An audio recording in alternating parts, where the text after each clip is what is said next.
गुजरात ला भी अपने पैसे के दम पे काले धन जो 300-400 लाख करोड़ का लूटा हुआ नरेंद्र मोदी ने रखा है, जो नोटबंदी से, नोट लॉन्चिंग से, 2000 की नोट लॉन्चिंग से जो ब्लैक मनी जनरेट किया, उससे जो राफेल से जनरेट किया, उससे जो देश को लूट करके जनरेट किया, उससे वो सब कुछ विदेशी बैंकों में विनोद अडानी जैसे चोरों, गौतम अडानी जैसे चोरों या बहुत से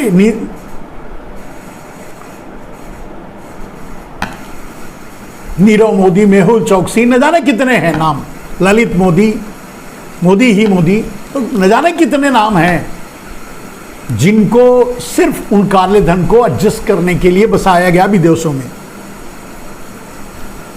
अब रही कैंडिडेट की बात, फिर से आ जाते हैं लौट के उसी मुद्दे पर कि इतने विरोध के बावजूद भी अगर नरेंद्र मोदी अपने आप को भारतीय जनता पार्टी की तरफ से कैंडिडेचर डिक्लेयर करवा लेते हैं और चुनाव के लिए आगे बढ़ते हैं, उसके बाद क्या होगा? उसके बाद सबसे बड़ा रोड़ा चीफ जस्टिस चंद्रचूड़ हैं, और अगर उन्होंने चुनाव आयोग में दखल देते हुए, और जैसा कि उनको निपटाने की कोशिश भारतीय जनता पार्टी कर रही है, लगी हुई है, दखल देते हुए अगर ईवीएम पे बैन लगाया तो समझो चुनाव कैंसिल हो जाएगा। यह सबसे बड़ी बाधा नरेंद्र मोदी के सामने है, क्योंकि ये पूरा देश जानता है, हम जैसे लोग जानते हैं कि नरेंद्र मोदी को देश के एक भी आदमी के वोट की जरूरत नहीं है। भारत की पूरी जनता अगर नरेंद्र मोदी के विरोध में वोट करे तो भी नरेंद्र मोदी ही चुनाव जीतेंगे, क्योंकि ईवीएम उनके हाथ में है। और अगर ईवीएम चुनाव आयोग छीनने की कोशिश किया, सुप्रीम कोर्ट छीनने की कोशिश किया, तब नरेंद्र मोदी नंगा हो जाएंगे। तब नरेंद्र मोदी चुनाव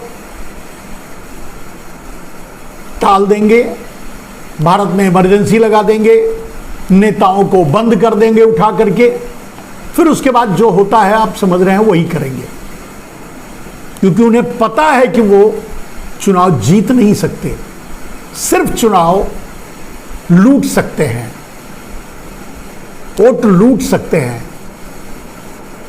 ईवीएम के जरिए। ठीक, अब ईवीएम को बचाने के लिए नरेंद्र मोदी क्या क्या करेंगे? पहली बात तो सीजीआई के पर कतरने की कोशिश करेंगे, चंद्रचूड़ से निपटने की कोशिश करेंगे, और इससे काम ना बना तो और भी बहुत से रास्ते नरेंद्र मोदी के पास हैं। उनकी खुद की पार्टी में कोई ये हिम्मत करके नहीं कहता कि मैं अध्यक्ष बन जाऊं, या मुझे क्यों नहीं प्रधानमंत्री कैंडिडेट डिक्लेयर किया जाता, क्योंकि सभी जानते हैं पांड्या का क्या हाल हुआ था, हरेन पांड्या। खैर वो उस इतिहास में नहीं जाते। नरेंद्र मोदी के उस खूनी खेल, गोधरा से लेकर उसके बाद से अब तक, गोधरा से पुलवामा तक, उस बारे में आज नहीं, आज बस इसी बारे में कि नरेंद्र मोदी फिर क्या करेंगे। पहले ही मैं बता चुका हूं कि नरेंद्र मोदी को किसी के वोट की जरूरत नहीं है, उन्हें ईवीएम चाहिए। ईवीएम चाहिए तो आपके वोट तो खुद ही डाल लेंगे, डलवा लेंगे अपने आदमी से। उसमें कोई बाधा पड़ी तो जरूर वो दूसरा रास्ता अपनाएंगे, चुनाव से ही भाग जाएंगे। लेकिन चाहे जो भी कर लें नरेंद्र मोदी ने लाल किले से अपने आप को डिक्लेयर कर दिया कि वही प्रधानमंत्री बनेंगे, अपनी पार्टी के वही कैंडिडेट हैं प्रधानमंत्री के, भले ही, और उसी डर से डिक्लेयर किया कि कहीं कोई आवाज ना उठाए, तो उन्होंने भले ही डिक्लेयर कर दिया। लेकिन सत्य यह है कि नरेंद्र मोदी संसद भी नहीं पहुंचेंगे अगर गुजरात के बाहर चुनाव लड़ा तो। गुजरात में कहीं से चुनाव लड़ेंगे वही जीतेंगे, इसमें कोई दो राय नहीं।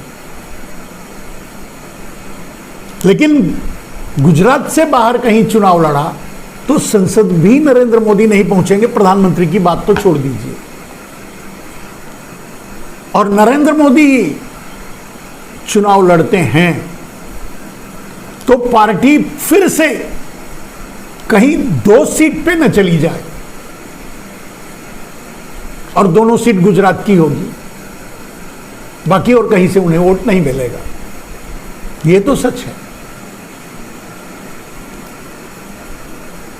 अब मुद्दा यह है कि नरेंद्र मोदी इतनी सारी बाधाओं को काटते हुए, या इतने सारे लोगों को लपेटते हुए, या इतने सारे लोगों को मारते मरवाते हुए, या इतने सारे लोगों को खरीदते हुए और बेचते हुए अगर अपने इस मिशन में कामयाब हो जाते हैं, वो कैंडिडेट भी डिक्लेयर हो जाते हैं और चुनाव डिक्लेयर कर देते हैं।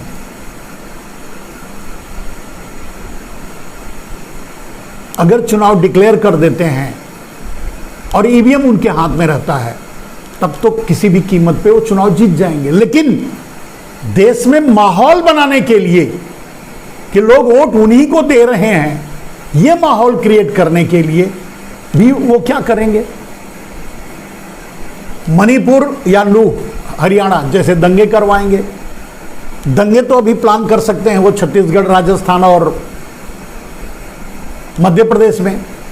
मैंने आपको बताया था कि उन्होंने जब पहली बार ये मणिपुर पर बोला तो एक ही बात कहा कि चाहे मणिपुर की घटना को लेकर के, कि चाहे घटना छत्तीसगढ़ में हो, चाहे राजस्थान में हो, फिर कहीं जाकर के चाहे मणिपुर में हो, मुझे क्रोध है, खेद है, वगैरह वगैरह वगैरह, आप जानते हैं।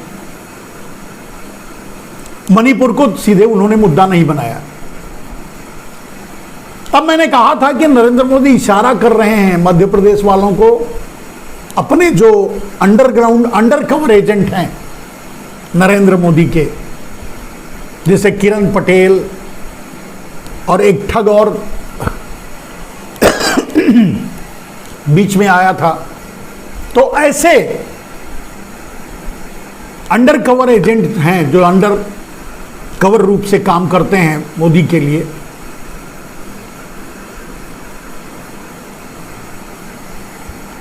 तो सवाल ये उठता है कि इन सारी बाधाओं के बाद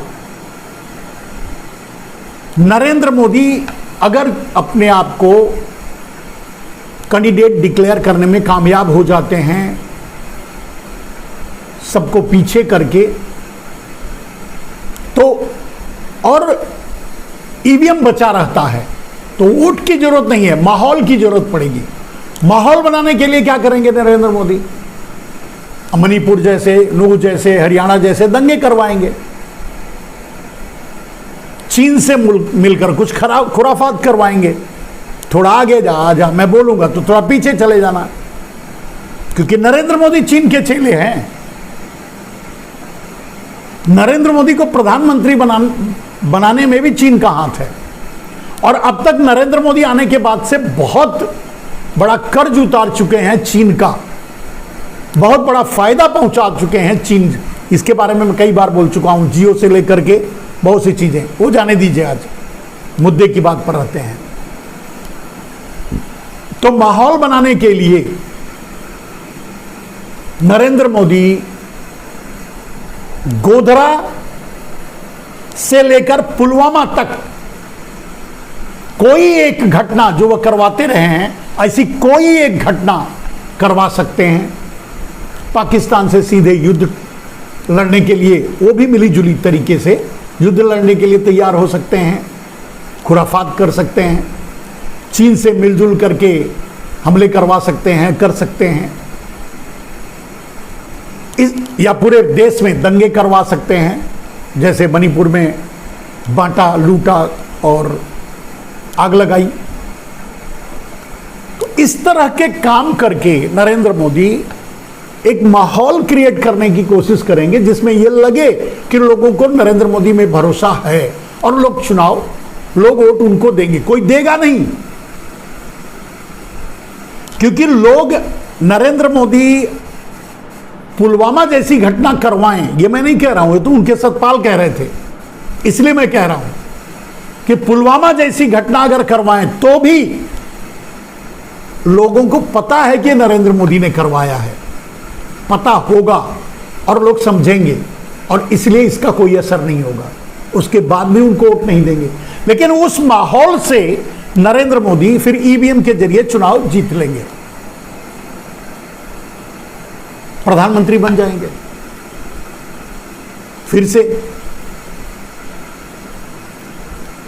फिर वही कहानी शुरू होगी, गुलामी की, लूट की, खसोट की, जो हो रहा है वही होगा। लेकिन अभी वहां नहीं पहुंचते, क्योंकि मैं आपको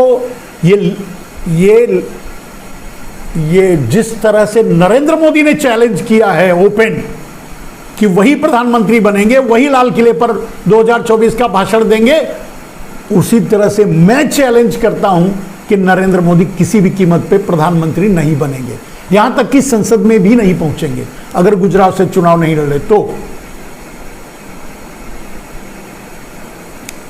लेकिन ये इतना आसान नहीं है, होगा यही, लेकिन उसके इस परिणाम के पहले नरेंद्र मोदी क्या क्या करेंगे वो आपको जानना जरूरी है। जैसे मैंने कहा कि गोधरा से पुलवामा तक की घटना करवा सकते हैं, उसके लिए देश को तैयार रहना चाहिए और देश तैयार है कि नरेंद्र मोदी ऐसा ही कुछ करवाएंगे, इसीलिए उसके बाद भी उसका असर नहीं होगा। लेकिन उस माहौल का फायदा उठाकर ईवीएम के जरिए वो चुनाव जीत जाएंगे और प्रधानमंत्री बन जाएंगे। मैं हर बात को ईवीएम तक लाने की कोशिश कर रहा हूं मेरे दोस्त, उसका कारण मैं आपको बताऊंगा। अभी थोड़ा और आगे बढ़िए।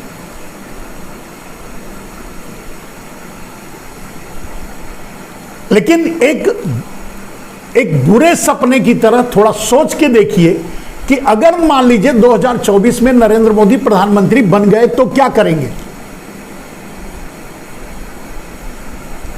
यह सोच के देखिए। अगर 2024 में नरेंद्र मोदी प्रधानमंत्री बन गए तो क्या करेंगे? अपने आप को राष्ट्रपति या प्रधानमंत्री आजीवन डिक्लेयर कर देंगे, और अगर राष्ट्रपति डिक्लेयर किए तो राष्ट्रपति ओरिएंटेड कानून बनाएंगे, यानी संविधान लाइक अमेरिका, और वो भी आजीवन के लिए अपने आप को राष्ट्रपति घोषित कर देंगे। 2 पार्टी इलेक्शन टाइप का कोई मसौदा लाएंगे, संविधान को बदलेंगे और अपने आप को आजीवन प्रधानमंत्री या राष्ट्रपति डिक्लेयर करके रखेंगे।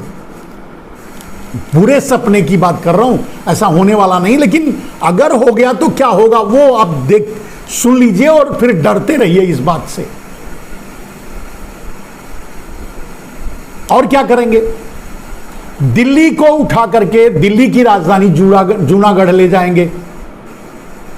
दिल्ली भारत की राजधानी नहीं रहेगी, वो जूनागढ़ होगी। पूरा देश कुछ गुजराती लुटेरों चोरों का, जैसे कुछ मुगल चोरों का, कुछ अंग्रेज लुटेरों का गुलाम बन के रहा, उसी तरह से कुछ चोर गुजरातियों का, गुजराती चोरों का, कुछ गुजराती चोरों का देश गुलाम बनकर रहेगा। और वही कोशिश आपके सामने अभी की जा रही है अडानी के जरिए।